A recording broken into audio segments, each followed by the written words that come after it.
What's happening? What's going on, everyone? And welcome to Systems Lab Live. This is the February 7th edition. What an exciting time! Look who it is! What's happening? What's going on? Mrs. Aruba, what's happening? This is an exciting time because this is the first full week of February. First full week of February. For those that are just tuning in, that are in the replay, and maybe you're thinking to yourself, because we are live on LinkedIn, YouTube, and on Instagram. On LinkedIn and YouTube for the visuals, and then Instagram I hang out because I know I got a lot of peeps over there that hang out with me weekly. But welcome to the Systems Lab Live. This is a weekly live show dedicated to project managers, project leaders, operations professionals, those that are leading things on a daily and weekly basis. Those of you that are leading out initiatives and projects and client work and programs and things like that. You know, and what we do here every single week is we uncover the insights all relating to managing people, uh, executing on projects, and developing processes. So, what I like to tie that up in a bow is that we talk about the everyday work. We talk about the everyday work, and it's an exciting time. And what's cool about this particular series that we're in a project essentials series. So project essentials is just like the theme.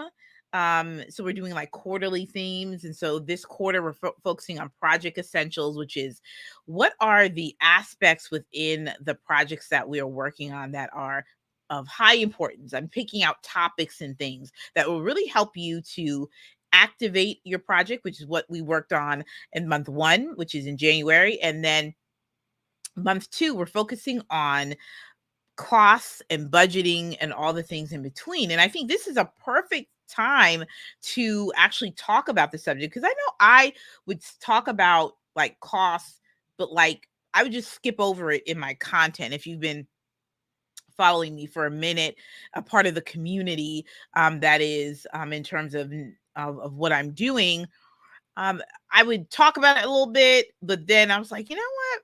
We need to talk more about the budgeting. We need to talk a little bit more about what's happening, right? And I think it's good for us to take this time this month to talk about what is a project budget, talk about associated costs, preparing for turbulence, tracking budget, those types of things. So we're going to explore this month.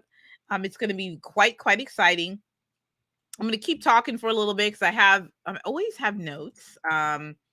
Because there's always so much. I was walking my dog the other day, and there's just lots of things. I was going to the store. I was like, man, there's not enough time in the day. There's not enough minutes in the live stream to go over so much, right? There's so many like things, right?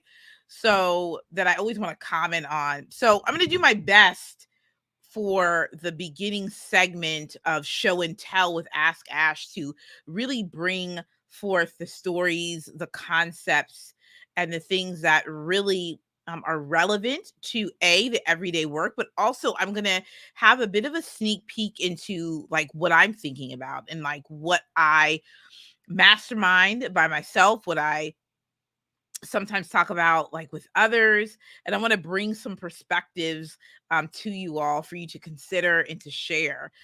So I'm very excited about that.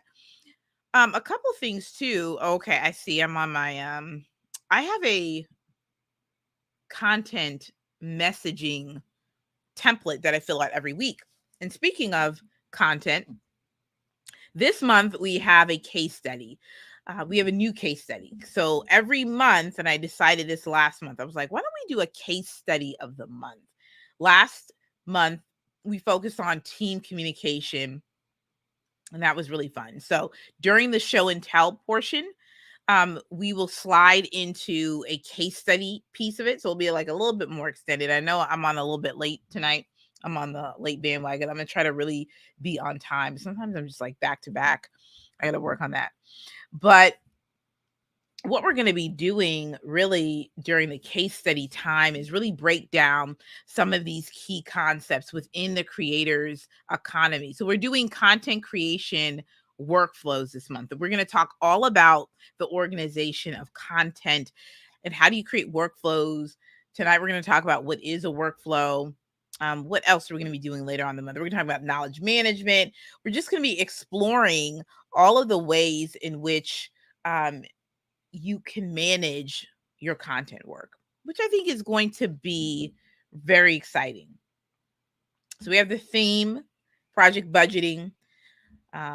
So there are 3 portions to this show. There's the show and tell with Ask Ash, which is maybe an article or 2 that I've highlighted, and the case study. And then we will go right into process and flow, which will be the mini lesson that will be on budgeting. And then we'll close it out with some call to actions and things like that. So I'm going to go on over here. I'm going to go on over here. And because I'm always saying to you all, there's so much to share. I'm actually going to share it so that you guys can always see a little B-T to the S. All right, cool. So yeah, this right here is what I use to plan the show out, notes, concepts, and things like that. And yeah, that's kind of what I use right here. I'm going to, let me go back here. I'll go back to my Miro. It's a great platform that I use. So I opened this up. I've actually filtered this by month. If I unclick this, if I unclick this, I've been having notes. Yeah, I started with the note thing the 22nd. Yeah, I started doing notes inside of here on the 22nd of August. Almost just about almost every week. And yeah, what's this? Why is this highlighted like that? Okay. Month. Yeah, so that's kind of this. It is new glasses. Warby Parker. Thank you. Thank you so much. Okay. So I'm going to click over to the presentation portion of this and share this tab right here. But anytime that you all are looking to have some, like continuity in your writing, Notion is a great tool for that. Now, this is not to say that Google Docs cannot help you in any way, shape, or form, but however, the thing about Google Docs is that I need a little bit more flexibility and integration with the work that I do. So with that said, we're just going to get right onto it because I believe I have at least one article that I want to share with you all. I'm going to go back to my notes just to make sure we're on cue. But I want to highlight for you that the brand new podcast season of Conversations with Ask Ash, that's me, soon to be renamed. I'm going to share this tab right here. And this right here this is a podcast page. If you're on Instagram, you can always go into the link in the bio to really find out more of the important links that are highlighted. But excuse me. But yeah, Conversations with Ask Ash is the podcast. and it's seasonal. Uh, After, I'm actually going to be doing a little bit more of a public feedback on topics and things. I'm in the process of doing some rebuilding with this, but I'm enjoying the process in itself. Taking some time out to really get into the flow, the structure of my voice, of podcasting, really diving into the world of audio. This season focuses on communication. Communication is highly, highly important. In fact, there's such a fun fact about communication. I'm gonna pull it up. Communication failure statistic. Hold on one second. Because yeah, it's like the cost of poor communication. And this is like project management. Hold on. This is a really good one. Mostly, why do projects fail due to the lack of communication? And I do want to pull out that stat, which says that lack of communication leads lack of communication to project failures, or essentially 30%, which I think that's a pretty large portion. The cost of communications is a survey of 400 companies with 100,000 employees, cited an average company of loss of 62.4 million per year because of inadequate communication. Who would have thunk it? That is $420,000 per year. All right. That's a lot. So, you know, for me, what I've observed within this past year and a half, 2 years, is that the way in which we've communicated pre-pandemic drastically different than the way we're communicating over these past 2 years. And I mean, it's drastic from, I don't care if you've been in the office or you were already remote, the communication was it's changed for everybody. So here's what we are focused on in this season is like, how do we start to unpeel the layers of really good communication, like building out communication. So this is the latest episode, which is living in an async world. This is episode 2. Episode 1 came out 2 weeks ago, but this one is a really good one because we talk all about let me click on it. Shall I? Okay, here we go. I also upgraded. I did something new where I created a pod cover. I really did. I thought this was good because I was told that my podcast cover art wasn't great. That I should try to do episode podcast cover. So this is some show notes. So yeah, shout out to Chris. He's done some really cool things with these show notes. So we talk about in this episode how to create a communication plan. I'm always so passionate about this, taking into consideration people, process, and technology. Different tools to help people execute the communication plan. So we talk about um, the benefits of async communication, including but not limited to its flexibility, as well as the increased honesty that async communication usually creates, and how to communicate your preferred communication style. They won't know if you don't tell them. So, and there's some key quotes and conclusions and things. So, yeah, here's some cool things, folks, that you can look forward to in this episode. I would click on it. I would listen to it. Each of these episodes, minus the one that's like tomorrow and 2 others, are like 60 minutes. Sorry, back it up. 30 minutes. So you can go to the grocery store, take an errand, go and like mastermind and focus on a task, and you'll be done with an episode. It's that way on purpose because I am a big believer in, I always have a lot of information that I always want to say, but I want to also make it relevant, and I want to make it digestible so it makes sense. So yeah, so check out episode 2 tomorrow. Episode 3 is going to be super powerful: workplace communications and diversity, equity, and inclusion. And so the perspective that we're taking is we are looking at DE&I from a very different approach, from a very communications lens perspective.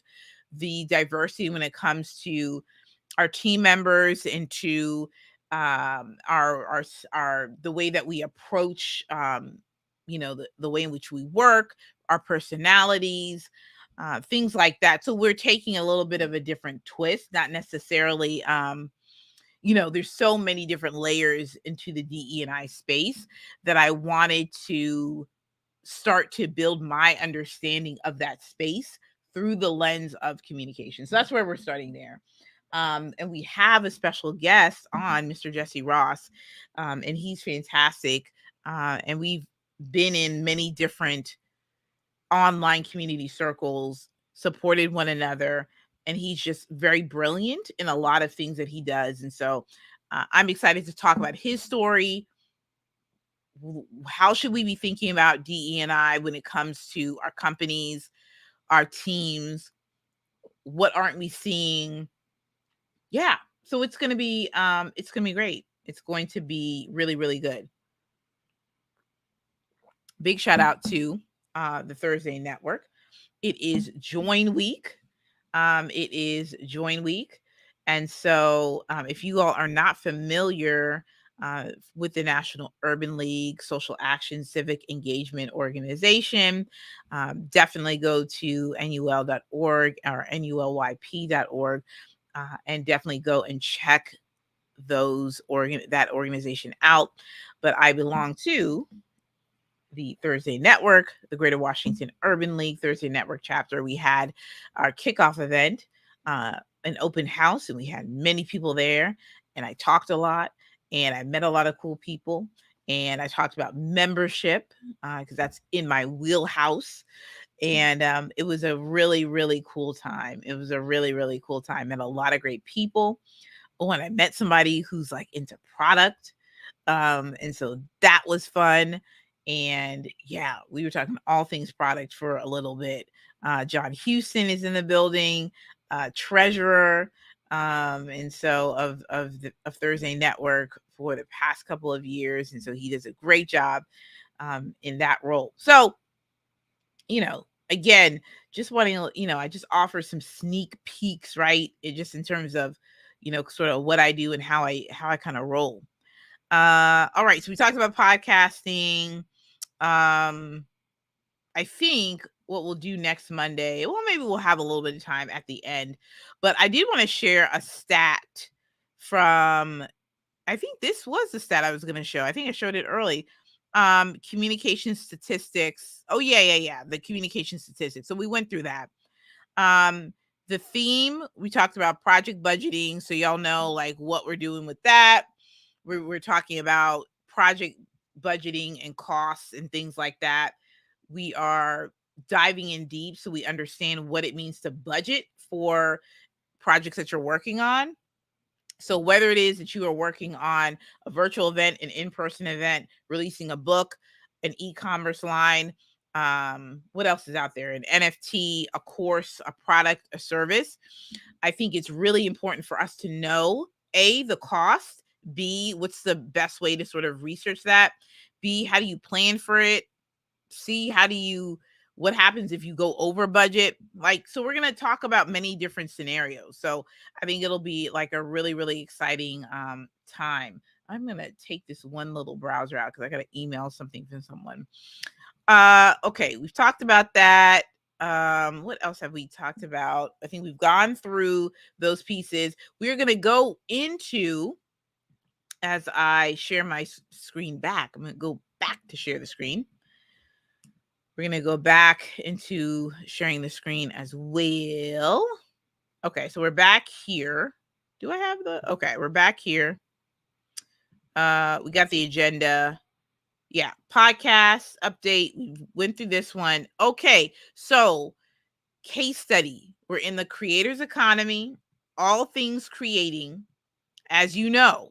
Well, I don't know if it's as you know, folks. I don't know if everyone knows this, but that's why we have the slides here so we can make sure we're on the same page. We're going to be focusing on the creators economy workflows this month. And so let's start with defining creators economy. Did you know that everyone here, whether you're watching live or on the replay, you are a creator? So tell me something that you have created today. Tell me. I'd love to know. So the creators economy is an online facilitated economy comprised of millions of content creators such as social media influencers, videographers, bloggers, and other digital creatives. The creators economy also includes software and tools designed to help the creators grow and profit from their content. So over these past basically almost 3 years, we have seen the explosion of the creators economy. Now, in my research, creators economy has always been here. But we're not paying attention to nothing pre-March 2020. Of course not. We are working, living, doing our thing. We're hearing about online businesses, how much people are making side hustles, online businesses, all the such, creating content. We're seeing these platforms and things, but YouTube and all that. But we're, at least for me, like I just was starting to learn about creating content in probably like 2019. I got online for real. Like probably September 2019 is when I started getting serious about like creating content. And even that, I have an old Ask Ash Consulting Instagram page.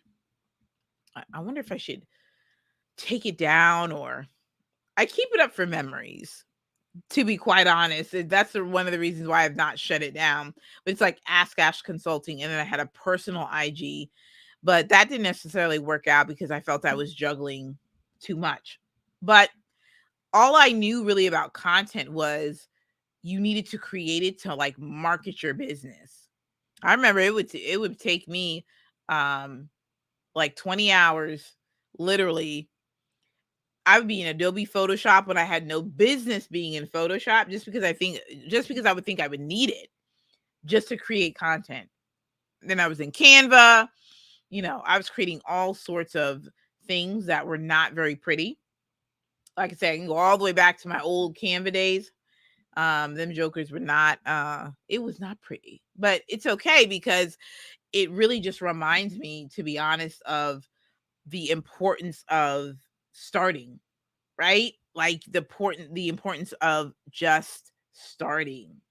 And I think as many of the content creator experts out there and leading voices out there would say, everything is content. Everything is content. And it's definitely what Deeper Than the Brand would say many times. So over many people I've heard say that, and it's true. Everything is content. Now, if you're like myself, and I'll just explain a little bit about myself, I know for me, I'm always deciphering what is actually relevant in terms of what I have to say.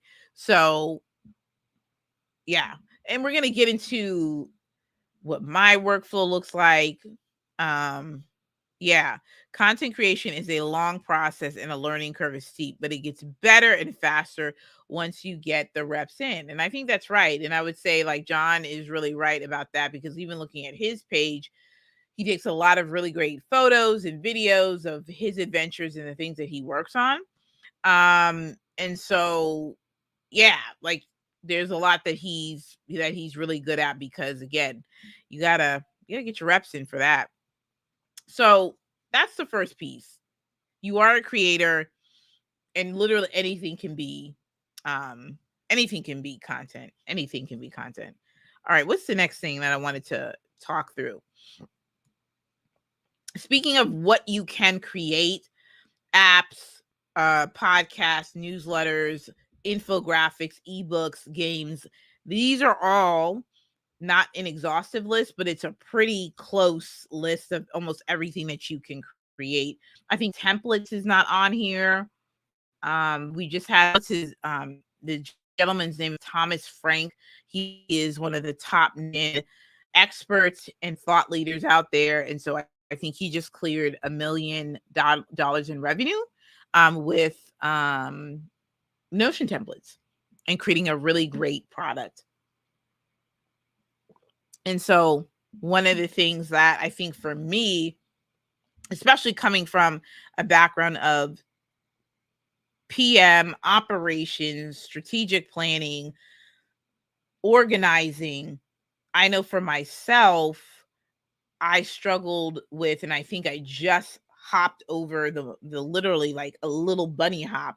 I believe I just crossed my thought pattern over of like me having a product. I think I could not conceptualize me having a product. And I think even though it was explained to me, even though it was like, I mean, really explained to me, I mean, it was like, it's not lost on me that service providers and people who are really have a lot of knowledge and use that as a consulting service, or and whatnot, like that they can have products, but I just couldn't.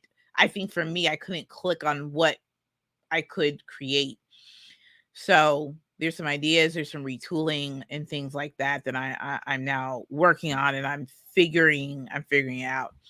A lot of that also, I think, gets into when we talk about product, you're really focusing on solving a problem, what's the pain point, and the customer. That's why I dig the whole product management world, and I've been studying agile and product for about a year on my own now.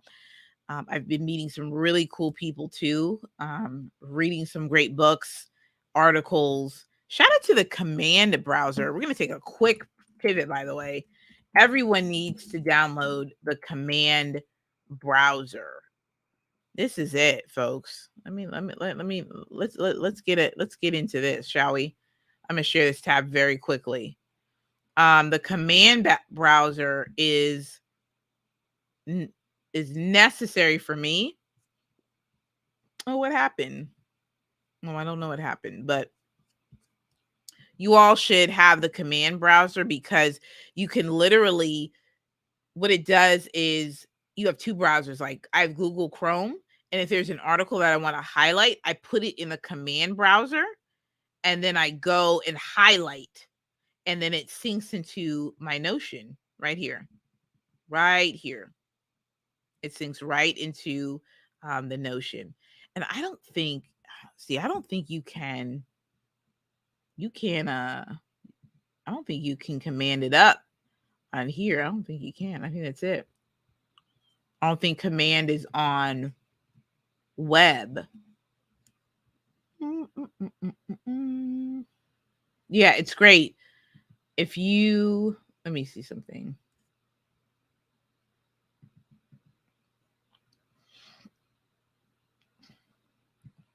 I'm going to show this to you right now.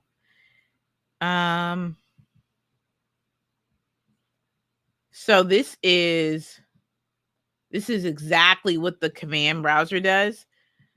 I can actually go and highlight something, and then it pulls the quotes from here. It's beautiful from a knowledge management piece of it, but we gonna get into that in another day and time. So anyway, we're back to this. This is a content that you can create. Bottom line, favorite pieces of content to create. Tell me that in the comments. What are your favorite pieces of content to create? I'd love to know. I really love to know.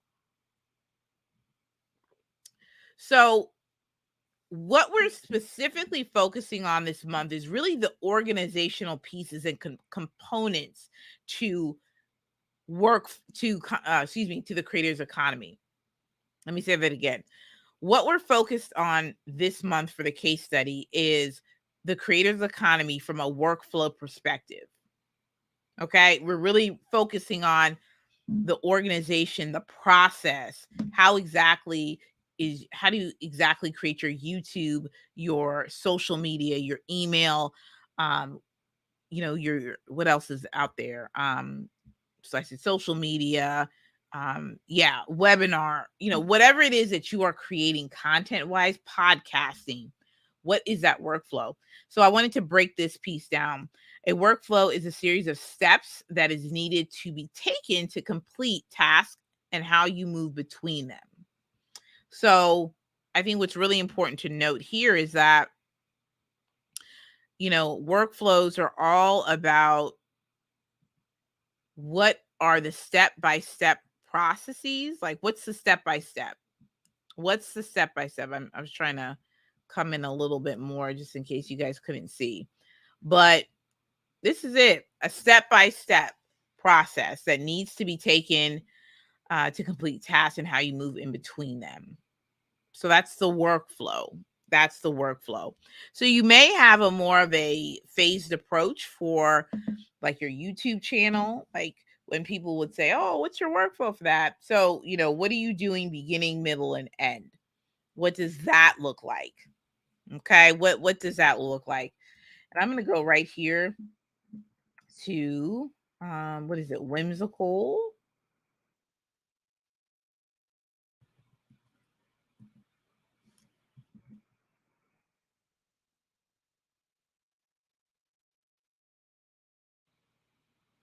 I'm going to, this reason why you saw the pause is I was looking for an example.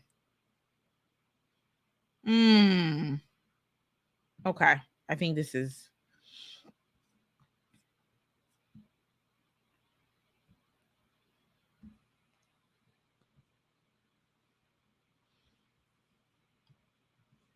so that is what the workflow is called. And I was going to give you all an example.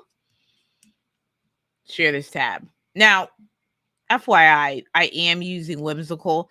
I have used Whimsical for years on end, and I have so many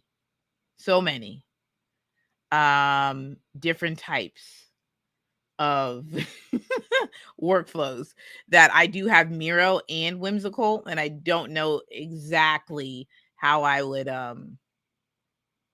get rid of it. So John says use Thursday Network as an example. So I think that's a great opportunity to do that. So let's quickly go through this, right? This is what I would call pre-production. If you see this right here, this is pre-production. In bold, pre-production. This is where the scheduling and the guest preparation. Okay, I can zoom in. I almost forgot. So this is where the scheduling and the guest preparation comes to. And then this is literally all the steps that I evaluated like over the summer of like what my process is, from everything to what to click on, to how to track the responses, to what needs to be automated. This right here is production. And then this here is post-production. And this is just automations. Like here are the things that need to be automated that can make my life easier. So if we were to, look at this from the perspective of like an organization,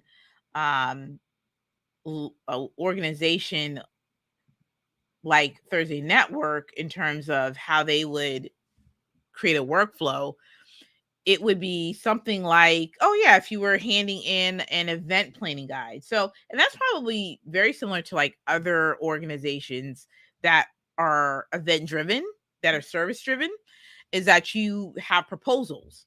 So a great example is being able to talk about what's that pre-production process for developing an event proposal.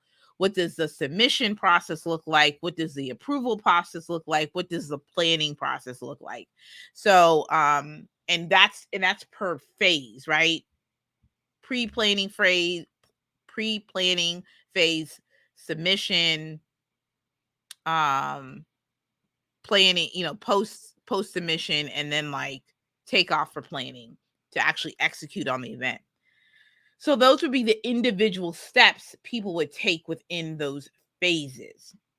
So what, in terms of why do we have workflows and why are they important? So Why workflows are needed? Well, they reduce errors, they increase and improve quality of work, better transparency and accountability, and build effective communication. So this is good because when you are bringing other people into the fold, it could be a virtual assistant, it could be a contractor. This really helps you as a leader, as someone who leads in their business. If you're like, you know what, we need a workflow for our client onboarding, we need a workflow for our client delivery, we need a workflow for going live every week. What does that workflow look like? Okay. So that's good because again, you're building effective communication. Ding ding. Better transparency and accountability. Once it's outlined, once it is built out, you can really have better transparency as to where the tasks are in the process and who's accountable for what. And so we'll be talking about that next week, the week after, talking a lot about workflows and how to build them out. All right. I think we are at the time where we're going to, I think that's all I had. Yep, that is all I had for the case study. We will spend the next okay. We're going to spend the next okay, great. Probably 10 to 15 minutes or so really talking about the budget. Talking about the budget. So we talked a little bit in the beginning about budgeting and like why we're focusing on the mean green. So let's just get honest, right? Let's get honest because I know from personal experience, I know that it's easy to say I have an idea, let's go and rip and run. And to be honest, like there are aspects to, especially if you're going to take a product development strategy and approach, which you may not always know what you're building up front. So therefore, the budgeting and the money piece will be hard for you to see up front. I'm supportive of that. I understand that. I'm learning about that. But for those that are not in that space, and there's plenty of you all, right? There's plenty, right? This is really for especially those that are launching a product next week, a membership group. What else is out there in these streets? Anything really, right? Maybe e-commerce, maybe you're doing like a clothing line. What else? A course. A virtual event, an in-person event. Budgeting is a key aspect of activating your project. See, play on words from our last particular session that we were part of. So you won't have an idea of what things are going to cost unless you get a clear project scope, tasks, and activities. So what I mean by that is that essentially budgeting is like peanut butter and jelly. You really want to get ahead of knowing, at least to a good footing, about what exactly it is that you need to be successful for managing the project. Let me look here. I think that this is an important piece because there's also an aspect of spend as you go, which can be dangerous because you could spend more than what it's allocated for. So we're going to walk through some of the foundational pillars that will just help you to start thinking about budgeting and costs in a different way. So what exactly is a budget, especially when we're talking about it from a project budget perspective? Very similar to a personal budget if you think about it. we're really talking about the total cost of tasks, activities, and supplies that are associated with an entire project. It's estimating what's it going to cost? Like, what is this whole thing going to cost? That is why, even when you're working within an organization and on a board like a Thursday Network or an Urban League chapter, really, like, if you want to plan an event, like, okay, wonderful example that just popped into my head. We're gonna have national conference in Houston. Now, whoever is in charge of those affairs, right, has to get a good understanding of the project scope. So what's going to happen at this conference? Shout out to the Black Event Network. I'm part of their Slack group, Black Event. Let me see. It's called BN Black Events. So you gotta really know. You gotta really know what it is that you're getting into when it comes to project budgeting. So everything from chairs to tables to breakout sessions to what else? There's like so much. I said from breakout sessions to food, to swag bags, speakers, all these things. You got to make sure that you are breaking all of that down within the budget. Now, if you are from the perspective of a service provider and someone coming to you and you are the client, well, sorry, let me flip that back. When we're looking at it from the perspective of someone that is a service provider, that's a, uh providing a service, right? um you would want to know and really have it itemized. If someone's coming to you for a service, hey, this is what it's going to cost. Here's what it is, so that the person as a client can say, all right, this is what the budget this is what my budget is. So if your budget is on the more of the string bean rather than um sauteed asparagus, come on, upgrade. Come on, green upgrade. Then you want to really get a handle on the project budget. Or two, right? If you are, you know, someone that has, a few different services, maybe you're doing a couple different deliverables and you want to bring in someone to help you to execute on this. Someone may say, "Hey, I got some budget." Right? Because you know what it's going to cost to make it happen. So I can pay you X. Can we get this video footage done? Blah, blah, blah, blah, blah. Let's make it work. So, what to include in your budget? This is super important. I put it down into categories and I sent this message out to my text community. You got to make sure to join that because you'll get you'll get some nuggets every Monday morning. Oh, that's not the one I want you to text to, but hold on. If you go to, I'll create it really quick.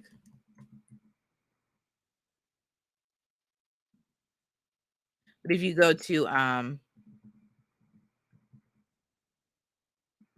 textash.com, then you can text me and I'll text you right back. That's my text message community. And that's where you can, you know, boom. Okay, I think OW. Oh, let me see.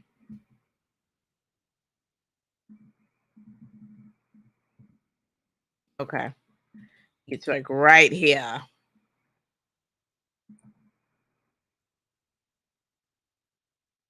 Just right here. Yeah, if you go to textash.com, you get a text message from me. That's kind of how that works. But yeah, I asked that question, you know, and I told them, like, here's an article I think will be helpful. And then in my email list, I had a call to action with these three with these three categories. So what to include in your budget? People. I'm talking about labor, consultants, contractors, vendors, all the like, right? Um, if we're going back into the event planning theme, caterers, florists, food and beverage, catering staff, meet and greet team, things like that, volunteers, labor. Resources, material, or training. You don't know exactly what things may cost in terms of materials. If you hand out materials, I was just at the Life Church DMV. Shout out to the Life Church. But again, right? A launching of a church and a launching of a launch service, it's going to take monies, right? Budgeting. It's a project in itself to do and have a launch service, right? So materials. I got a nice little placard card that said, I think it said see you soon or come back soon, whichever. But material, printouts, technology, software that you may have to buy, internet, all the things, Ethernet cord, Wi-Fi cord, all of those types of things. Why is project budgeting? Oh, before I go back, questions that people have. Is this resonating with you in terms of budgeting and the things that you need to be thinking about for your current project that you're on? Because I know there's a lot of people out here that are doing just that, figuring out what exactly they need so that they can make the project work and make it be excellent and do the things that are necessary. So that's one of the reasons why um I wanted to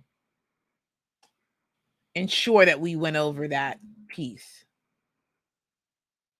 Right. Anything else, you all? Do you guys have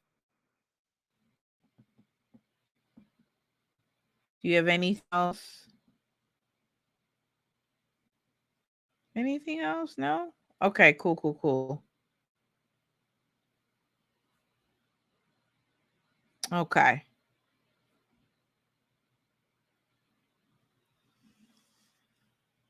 What is going on? Okay. Why is project budgeting important?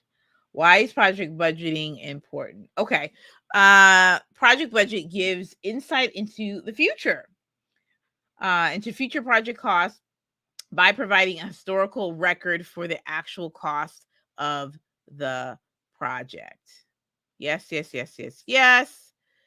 That is very, very, very important. Okay. Um, it's really all about getting an understanding of what you may need to spend money on. Now, some of you may say, oh my gosh, Ashley, you mean to tell me that I actually may be spending more money than I thought I would on this project. You very well may do that. But that's why you have project budgets so that you can have the right amount of wiggle room, the right amount of budgeting and planning so that you have some accuracy in knowing what you're spending and when you're spending what you're spending.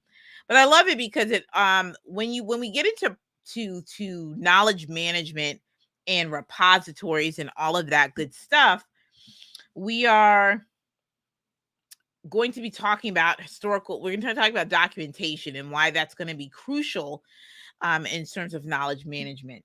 So that's why project budgeting is important because it's giving you foresight into the future. Foresight. All right. What else? We're at the end, people. Call to action. Here's what I want you to do. I want you to write down some categories for your identified activities: people, technology, and resources. So here are the categories. Write it down on a sheet of paper: people, technology, and resources. Hmm? Then write the activities and the tasks, and write down any associated costs that you can think of that you're doing currently or that you plan to do. That's how you start thinking. That's how you keep thinking, my friends, especially about, what it is that you need. Very, very important. Very, very, very important. Okay? Very, very important. Okay. So, all right, everybody. Um, what else? What else? And what else? What else? What else? And what else? Let's see. I know I wanted to do a couple of things, which will show you, a couple things I was reading. So let me make sure I have all the things ready for you. Okay. I think that is all that we have. Yeah, that's all we have. We have all the project budgeting information. Yep. Okay. Reading library. You take a look. It's in a book. A reading rainbow. I can do anything. Take a look. It's in a book. A reading rainbow. Okay. I'm gonna share this tab right here, and right here is where you'll see. This is my little library. This is my little library. So what you'll have right here is a few different books. Whenever I want to kind of do a little bit more of a deep dive, I will go all in and just create like a little a section, a template within Notion. So I did this with Tough Love. I did this with Promised Land. I'm doing this for Design for Learning.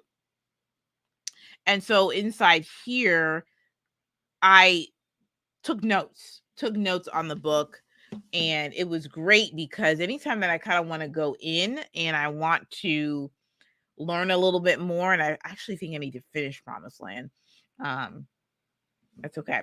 But what I like to do when I do it this way, which is create a Notion template, is I want to think a little bit more critically about what I'm reading and have it written in a place and space. So if you see right here,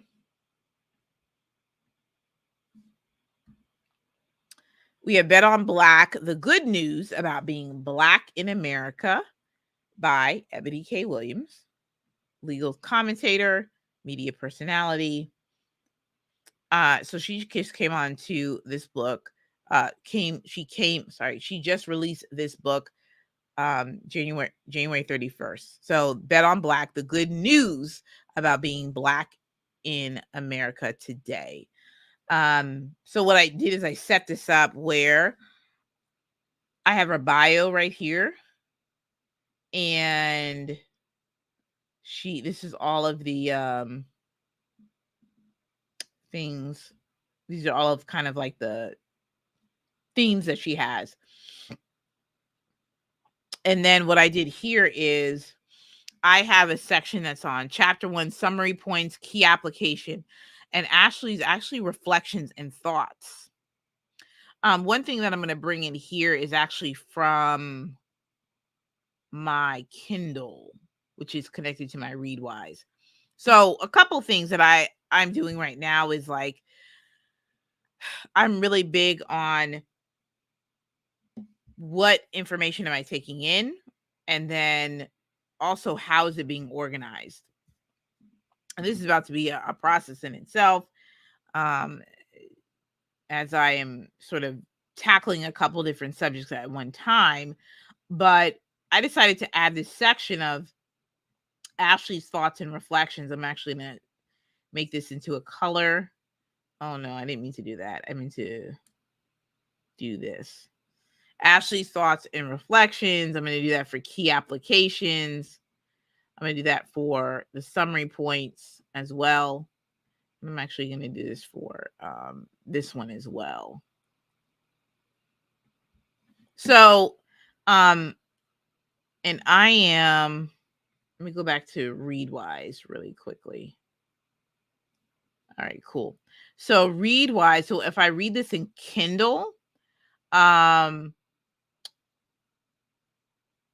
can highlight inside Kindle, and then it goes into my Readwise and it captures it here, which is great because then I can really like take the quotes and really sort of,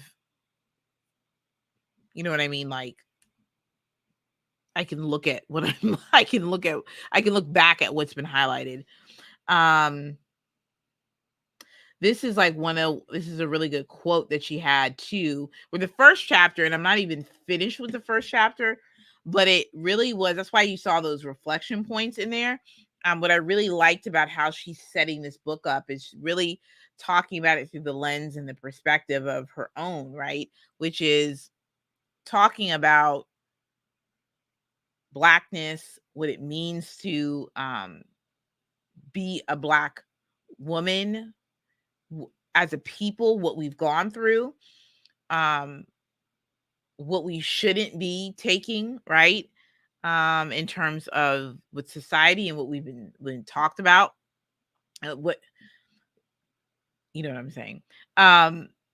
So this part right here, I like the first quote. I can talk about being Black all day, every day. However, I carry my Blackness with me into every room I enter, whether serving as a public defender, private defense lawyer, television journalist, executive producer, event host, or reality TV show cast member. The second part, and I like that because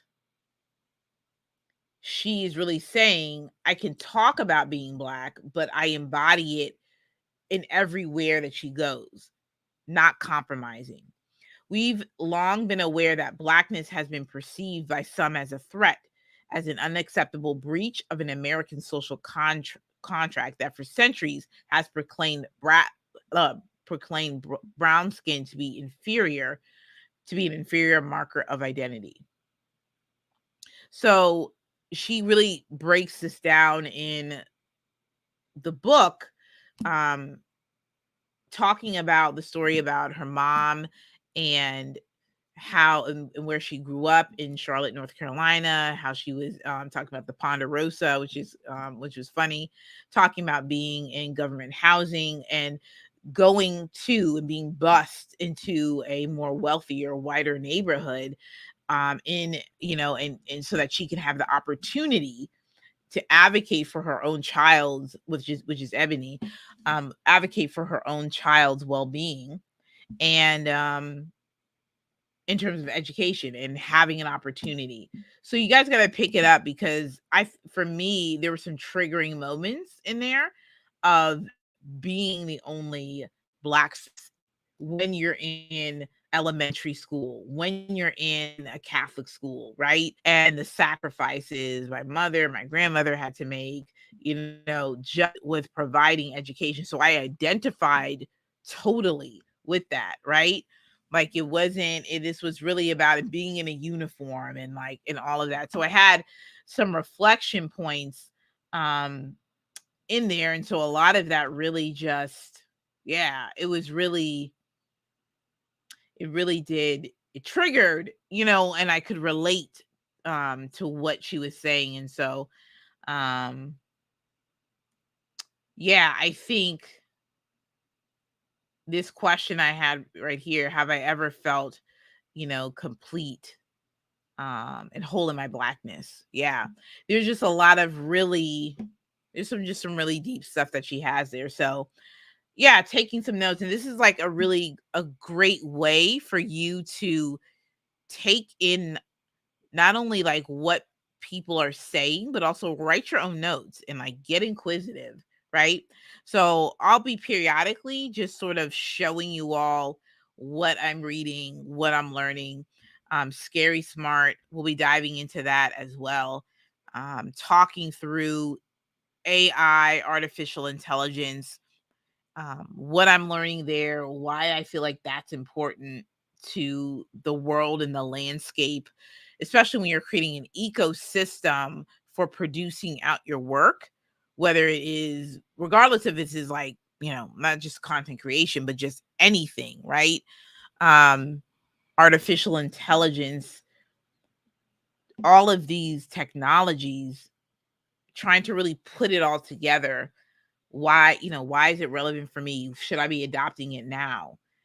Um, Lots of questions I have around that. So, yeah, we're going to get into it. We just have that. I'll be highlighting this report that the plug did. Shout out to Sherelle Dorsey and TP Insights. So, we're going to be highlighting a lot with Black tech entrepreneurs, Black entrepreneurs in the space. So, you'll be seeing a lot of that. If you've seen, the live streams these past month and the past few months, I've incorporated that into the scene. But yeah, we're gonna dive deep into what I'm learning in that space, when it comes to what does it mean to be a Black founder. And there's a book I have to find about that. I'm excited to dive into that as well. A lot of good stuff, folks. Like I said, there's only so much time to share.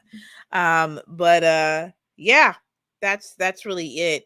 Maybe I will private podcast it up. I think I told you guys that I am going all in on audio. So I may need to just private podcast it up if I don't have time for the other things. Anyway, we're out. We're out. Thank you guys so much. And we'll talk soon.